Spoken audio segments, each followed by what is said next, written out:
Yo, c'est Noémie et aujourd'hui je vous retrouve pour une vidéo dans laquelle je vais vous présenter mon système de notation de lecture. Dans mes vidéos Update Lecture, je vous présente le livre que j'ai lu, je vous dis ce que j'en ai pensé et parfois, ça m'arrive, récemment particulièrement, je vous donne à peu près la note que j'ai mise à ce titre. Je le fais de plus en plus récemment puisque je trouve que c'est un bon moyen de repérer très rapidement quelles sont mes meilleures lectures, en fait, tout simplement. Plutôt que de devoir relire les notes que j'ai prises pour une critique, je regarde la note et tout de suite je sais si c'était une bonne lecture ou une moins bonne lecture. J'en avais parlé dans une précédente vidéo de ce système de notation et je sais que Diane était intéressée pour voir comment ça fonctionnait.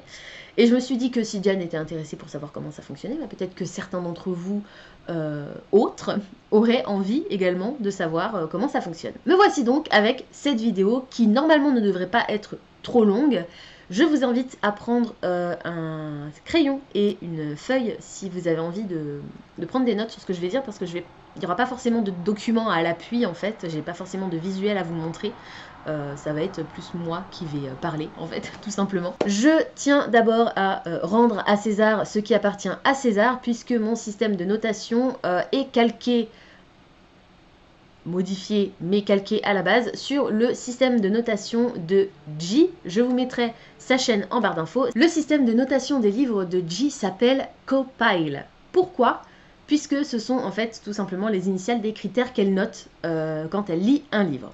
Le C, c'est pour characters, c'est les personnages. Le A, c'est pour ambience, donc l'ambiance.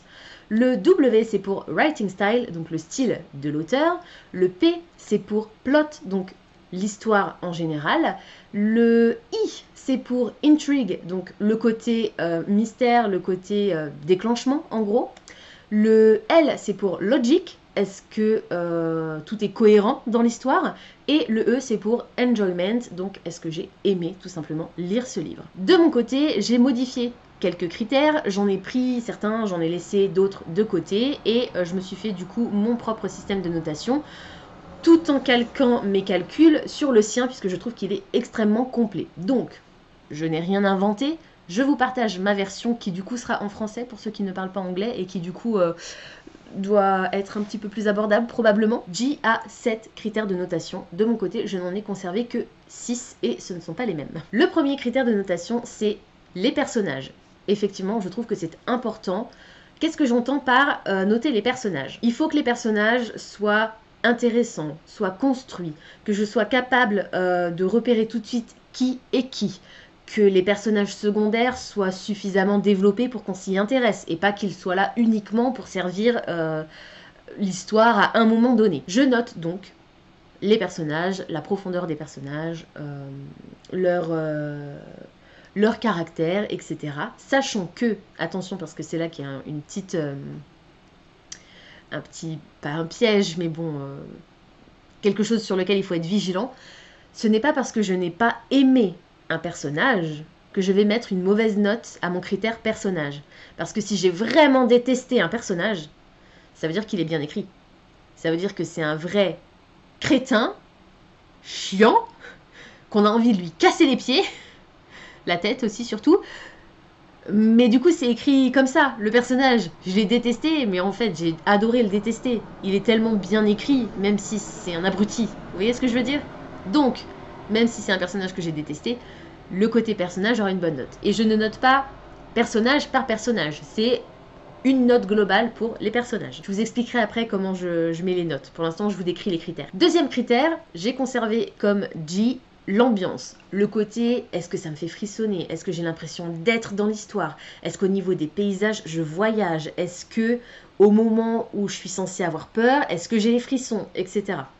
Ça, c'est ce que j'appelle l'ambiance. Je note également le style de l'auteur, mais alors attention, petite précision. Je note le style de l'auteur uniquement quand c'est dans sa langue originale. Je note un auteur français et je note un auteur américain, espagnol, italien. Alors ça m'étonnerait parce que je ne sais lire ni l'espagnol ni l'italien. Mais je note un auteur américain ou anglais ou anglophone si je lis l'œuvre dans sa langue, dans la langue dans laquelle il l'a écrite, donc en anglais. Sinon, c'est le style du traducteur que je peux noter. Donc, j'ai entre 6 et 5 critères en fait, ça dépend. Après, je peux quand même me permettre de mettre une note globale au style, même si c'est une traduction. Mais dans ces cas-là, ce sera jamais une note extraordinaire parce que je ne saurais jamais si c'est effectivement l'auteur qui écrit comme ça ou si c'est le traducteur qui a fait que la phrase soit sortie de cette façon et que c'est magnifique. Donc, quand c'est une traduction, je nuance un petit peu ma notation au niveau du style de l'auteur. Ce que j'entends par style de l'auteur, c'est la tournure des phrases. Est-ce que c'était drôle quand ça devait l'être? Est-ce que les phrases sont jolies? Est-ce que, même si c'est simple, est-ce que c'est compréhensible? Parce que ça peut être très simple et hyper fluide, et genre j'ai dévoré le roman, le style était pas extraordinaire, mais ça a fait la force quand même du récit, puisque je l'ai bouffé d'une traite. Vous voyez ce que je veux dire? Ça, c'est le style de l'auteur. En 4, je note l'histoire dans sa globalité. Est-ce qu'on est parti sur une romance? Est-ce qu'on est parti sur du fantastique? Est-ce que l'histoire de base m'a plu?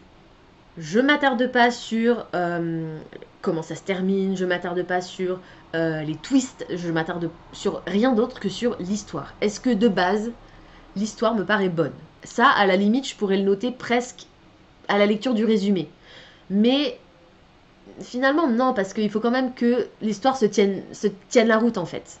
Si l'histoire tient pas la route, ben, même si c'est une idée bonne au départ, je mettrais peut-être une note pas mauvaise, mais ce sera pas une note extrêmement bonne si au final l'histoire était sympa, mais ça aurait pu être mieux. Très important pour moi, et que J ne note pas dans ses critères, mais pour moi c'est genre primordial, et vous le savez, je note la fin. Comme vous le savez, ou comme vous ne le savez pas si vous êtes nouveau sur la chaîne, je déteste les fins ouvertes.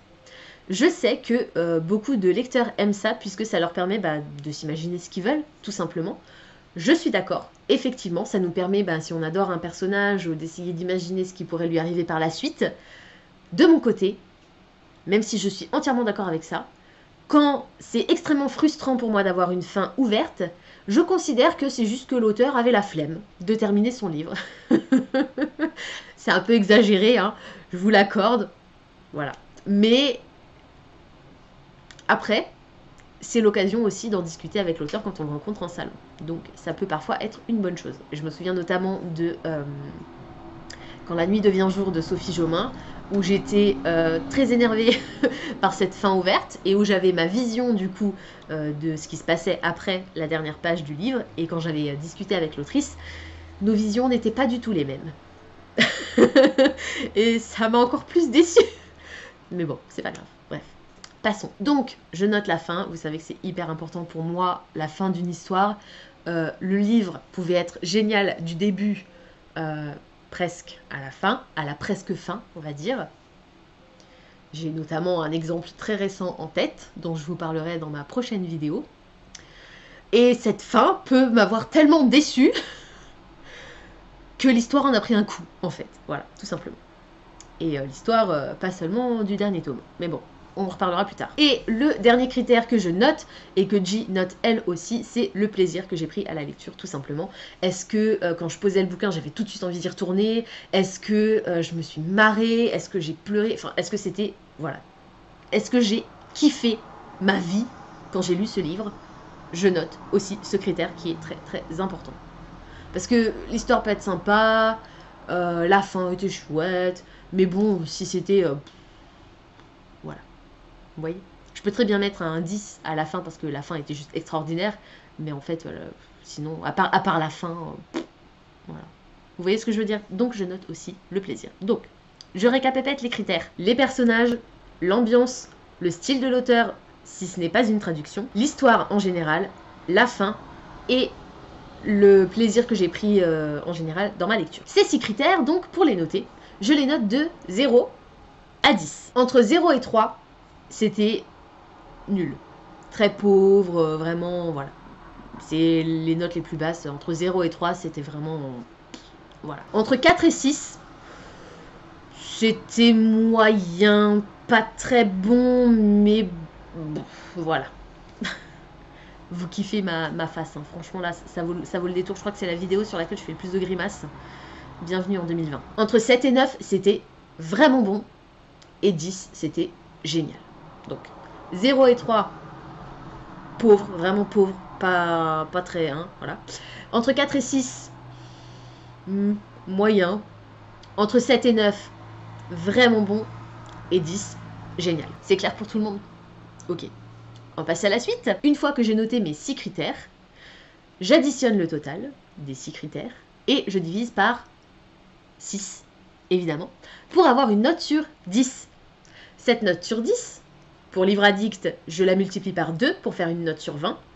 Si j'arrive à des demi, des quarts, des 85, des 95, même un 99, je ne tiens pas compte de ce qu'il y a après la virgule. Si c'est 12,9, je mets pas 13, je mets 12. Parce que c'est pas un 13, c'est un 12. Même si c'est 12,9, c'est un 12. Vous voyez ce que je veux dire? Parce que la note sur 10, c'est 6,45. Et pas 6,9, presque 7. Donc, c'est 12, même si c'est 12,99. Pour Goodreads, si cette note sur 10 se situe entre 0 et 1, c'est 0 étoile. Entre 1,1 et 2,2, 1 étoile. Entre 2,3 et 4,5, 2 étoiles. Entre 4,6 et 6,9, 3 étoiles. Entre 7 et 8,9, 4 étoiles. Et entre 9 et 10, 5 étoiles. Sachant que 5 étoiles, c'est entre 9 et 10, comme je vous l'ai dit. Donc ça peut être 9, 9,1, 9,2, 9,3, etc., etc., etc.